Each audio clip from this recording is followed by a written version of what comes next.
এই কনভেনশনের বিষয়বস্তু কি ইতিমধ্যে নানা বক্তারা ঘুরে ফিরে অনেক কথা বলছেন।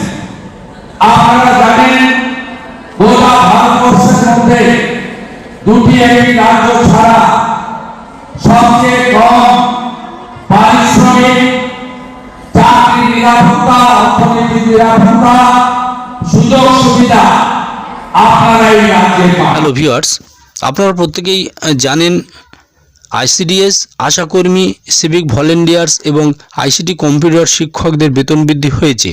বিরোধী দলনেতা শুভেন্দু অধিকারী লোকসভা নির্বাচনের পরে চুক্তিভিত্তিক কর্মীদের স্থায়ীকরণের বিষয়ে উদ্যোগ নিয়েছেন এবং আরও অনেক কিছু তিনি ঘোষণা করলেন। সম্পূর্ণ বিষয়টি আপনারা শুনুন, ঠিক কী কী বিষয়ে তিনি ঘোষণা করলেন এবং লোকসভা ভোটের পরে সেগুলো বাস্তবিত করবে এমনটাই তিনি জানালেন। আমি অন্তত 10টা রাজ্যের নাম বলতে পারবো যেখানে ভারত সরকারের অনুমোদিত বা বরাদ্দকৃত অর্থের বাইরে সংশ্লিষ্ট রাজ্য সরকার আপনাদেরকে অতিরিক্ত পারিশ্রমিক বা ভাতা দেওয়ার ব্যবস্থা করেছে। এটি একটি রাজ্যের ক্ষেত্রে সবচেয়ে বড় আমাদের লক্ষ্য। তার বাইরেও আইসিডিএস এর আমাদের শিক্ষিকা বা হেল্পার তাদের কাজ কি হবে দেশের সরকার সংশ্লিষ্ট মন্ত্রক ঠিক করে দিয়েছে। আপনাদের এখানে কোভিডের সময় থেকে শুরু করে পরবর্তীকালে নানাবিধ এমনকি আবাস যোজনা, ঘরের ইনকোয়ারি পর্যন্ত নানা সময়ে আপনাদেরকে ব্যবহার করা হয়।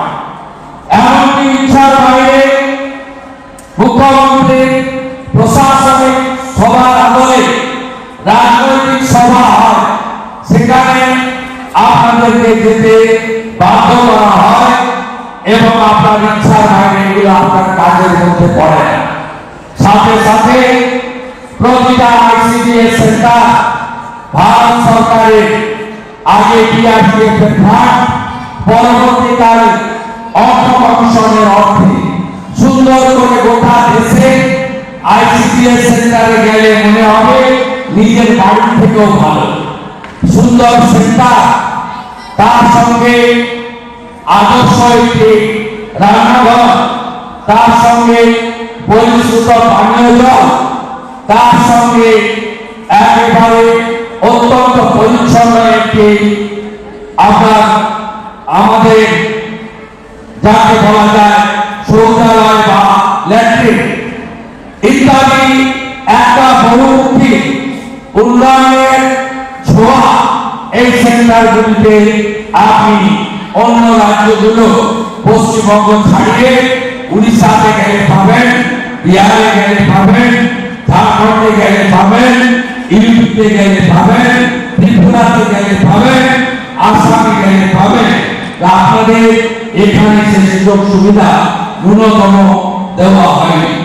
আমরা অনেকবারই মাননীয় মন্ত্রী কর্মযোগী স্মৃতি ইরানি মহোদয়াকে আপনাদের যন্ত্রণার কথা বলেছি। আমরা বলেছি যে যন্ত্রণা নিরসনে কেন্দ্রীয় সরকার সরাসরি উদ্যোগ এবং ব্যবস্থা গ্রহণ করুন।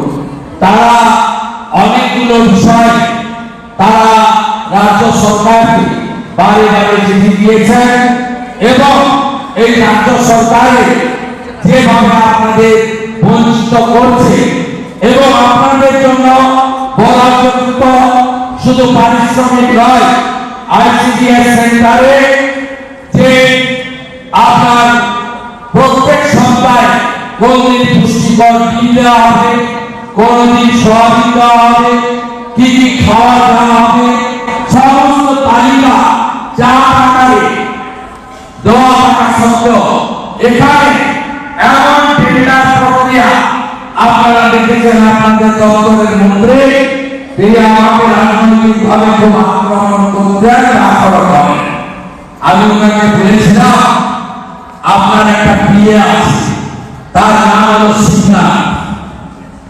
সিদ্ধান্তের সঙ্গে আপনাদের আইসিডিএস যিনি টেন্ডার পান অবৈধভাবে সমস্ত রেশন সাপ্লাই করার জন্য সেই প্রমোদ আগরওয়ালি কি সম্পর্ক তার তথ্য আমার কাছে আছে।